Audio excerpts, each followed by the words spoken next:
আমাৰ মাজত উপস্থিত আছে ৰোহন নাথ সংগীত শিল্পী।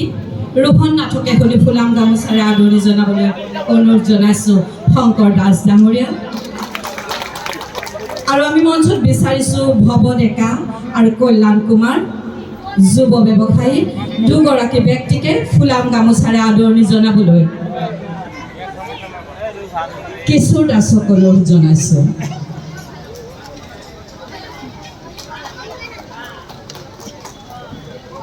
हम इधर में है।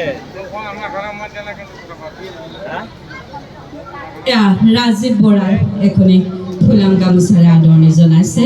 अरे बोल रहा उधर जाने से खाली हो जाएगा। तू जाके उसको देखे आना, इधर बैठो तू। धन्यवाद। आपनालोके एक साथ निकल जाएगा, तुम जाके उसको सामान को देखे आओ, एक साथ निकल जाएगा। आमार মাজত उपस्थित আছে সিদ্ধেশ্বৰ কলিতা ডাঙৰীয়া। তেখেতকো শুনি ফুলাম গামোচাৰে আদৰণি জনাবলৈ বিহু সমিতিৰ সন্মানীয় বিষয়ববীয়াসকলক অনুৰোধ জনাইছোঁ।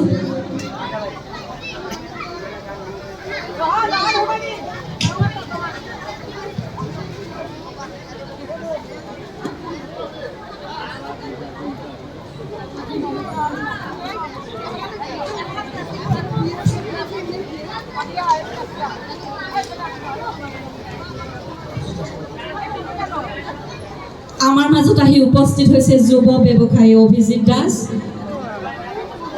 আমি তেখেতক মঞ্চলৈ আহিবলৈ অনুৰোধ জনাইছোঁ।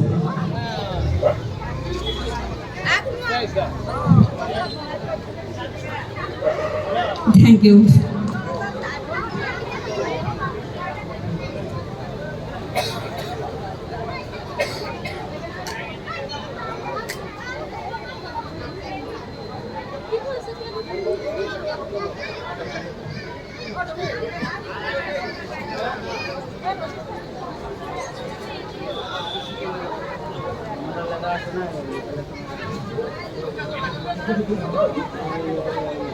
আমি মঞ্চলৈ আমন্ত্ৰণ জনাইছোঁ তফিজুদ্দিন আহমেদ ডাঙৰীয়া, বিশিষ্ট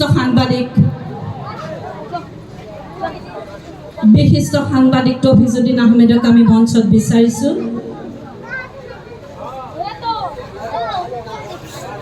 তেখেতকো এখনি ফুলাম গামোচাৰে, এয়া আচলতে বহাগৰ উপহাৰ, মৰমৰ গামোচা আমাৰ।